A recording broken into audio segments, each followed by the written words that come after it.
Penyimpangan bias dalam konteks argumen, pemikiran, atau pengambilan keputusan adalah kecenderungan yang sistematis untuk membuat keputusan atau kesimpulan yang tidak logis, tidak adil, atau menyimpang dari kenyataan. Penyimpangan seringkali muncul tanpa disadari dan dapat memengaruhi kualitas keputusan atau evaluasi argumen. Dalam proses berpikir atau menyelesaikan masalah, mengenali dan menghindari bias sangat penting untuk mencapai hasil yang objektif dan adil. Berikut adalah beberapa jenis penyimpangan atau bias yang umum. 1. Confirmation bias.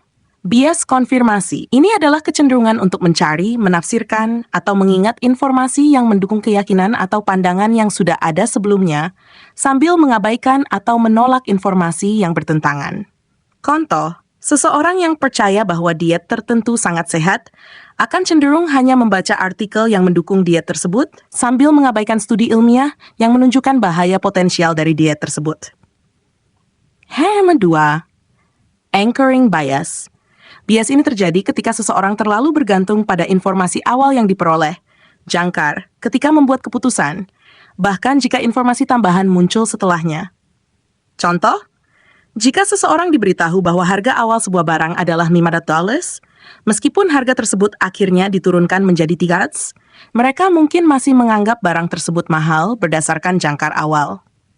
3. Hindsight bias. Bias setelah kejadian. Hindsight bias adalah kecenderungan untuk melihat peristiwa masa lalu sebagai lebih dapat diprediksi daripada sebenarnya, atau berpikir bahwa hasil tertentu sudah jelas setelah hasil tersebut diketahui. Contoh, setelah hasil pemilihan umum diumumkan, seseorang mungkin berpikir bahwa hasil tersebut jelas dan sudah bisa diprediksi, meskipun sebelumnya banyak ketidakpastian. 4. Availability heuristic, bias ketersediaan. Ini adalah kecenderungan untuk menilai probabilitas suatu kejadian berdasarkan seberapa mudah contoh-contohnya diingat daripada melihat data yang sebenarnya. Contoh, setelah melihat berita tentang kecelakaan pesawat, seseorang mungkin melebih-lebihkan risiko terbang, meskipun statistik menunjukkan bahwa perjalanan udara jauh lebih aman daripada perjalanan darat. Cognitive dissonance. Disonansi kognitif terjadi ketika seseorang mengalami ketidaknyamanan karena ada konflik antara kepercayaan atau nilai-nilai yang mereka miliki dengan tindakan atau bukti yang bertentangan. Biasanya mereka akan mengubah kepercayaan mereka atau menolak bukti baru agar tetap merasa nyaman. Contoh, seseorang yang merokok mungkin mengabaikan bukti-bukti kesehatan tentang bahaya merokok karena merasa tidak nyaman dengan fakta tersebut. 6. Overconfidence bias. Bias kepercayaan diri berlebih. Bias ini terjadi ketika seseorang memiliki kepercayaan yang berlebihan terhadap pengetahuan atau kemampuan mereka, seringkali tanpa dasar yang kuat. Seorang investor mungkin merasa sangat yakin bahwa ia bisa memprediksi pergerakan pasar saham, meskipun bukti statistik menunjukkan bahwa prediksi pasar sangat sulit. 7. Status quo bias. Bias ini mengacu pada kecenderungan untuk mempertahankan situasi atau kondisi yang ada, bahkan ketika perubahan mungkin membawa manfaat lebih besar. Ini seringkali disebabkan oleh ketakutan terhadap perubahan atau risiko yang tidak diketahui. Contoh, meskipun ada teknologi yang lebih baru dan lebih efisien, sebuah perusahaan mungkin memilih untuk tetap menggunakan sistem lama karena enggan menghadapi risiko atau biaya perubahan. Bandwagon effect, efek ikut-ikutan. Ini adalah kecenderungan seseorang untuk mengikuti keyakinan atau tindakan mayoritas, hanya karena banyak orang lain yang melakukannya. Contoh, ketika banyak orang membeli suatu produk tertentu, seseorang mungkin merasa terdorong untuk ikut membelinya, meskipun sebelumnya mereka tidak merasa memerlukannya. Sunk fallacy, kesalahan biaya hangus. Ini adalah kecenderungan untuk melanjutkan usaha, investasi, atau proyek hanya karena banyak sumber daya seperti waktu, uang, atau energi telah dihabiskan, meskipun tidak ada prospek keberhasilan di masa depan. Contoh, seseorang mungkin tetap menonton film yang tidak mereka sukai hanya karena mereka sudah membayar tiketnya, meskipun mereka tidak menikmati pengalaman tersebut. 10. Halo effect.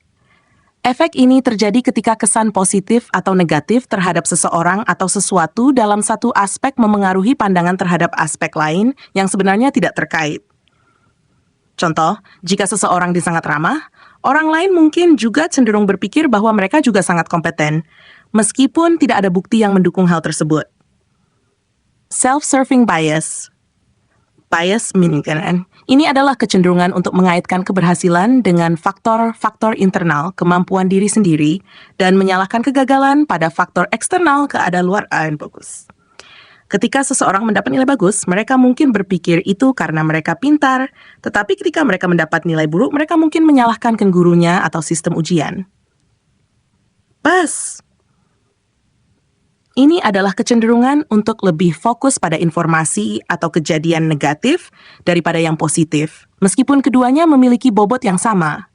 Contoh, setelah menerima ulasan pekerjaan, seseorang mungkin lebih fokus pada satu komentar negatif yang diterima daripada beberapa komentar positif lainnya. 12. Efek pembingkaian.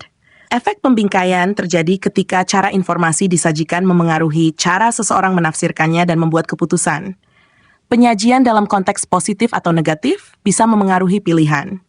Contoh, orang lebih cenderung memilih produk yang diberi label 90% bebas lemak daripada produk yang diberi label mengandung 10% lemak, meskipun informasi dasarnya sama. 16. Ini adalah kecenderungan untuk lebih sering menyalahkan karakter atau kepribadian seseorang atas tindakan mereka, atribusi internal, sementara mengabaikan konteks atau keadaan eksternal yang memengaruhi tindakan tersebut. Contoh, jika seseorang terlambat datang ke rapat, Anda mungkin berpikir mereka tidak disiplin, tetapi jika Anda terlambat, Anda cenderung menyalahkan lalu lintas atau keadaan di luar kendali Anda. Bias ini mengacu pada kecenderungan untuk melebih-lebihkan kemungkinan hasil positif dan meremehkan kemungkinan hasil negatif. Contoh, seseorang mungkin merasa terlalu yakin bahwa proyek mereka akan berhasil tepat waktu, meskipun sudah ada tanda-tanda penundaan. Cara menghindari penyimpangan dalam pengambilan keputusan. 1. Sadar akan bias. Menyadari bahwa bias ada dan bisa memengaruhi penilaian adalah langkah pertama untuk menghindarinya. 2. Mengumpulkan lebih banyak data.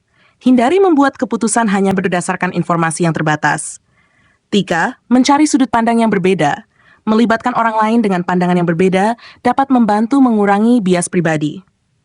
4. Menggunakan pendekatan logis. Evaluasi argumen berdasarkan logika dan bukti, bukan hanya persepsi pribadi atau emosional. Menyadari berbagai bentuk penyimpangan ini dapat membantu meningkatkan kualitas pengambilan keputusan, baik dalam konteks pribadi maupun profesional. Demikian, semoga bermanfaat.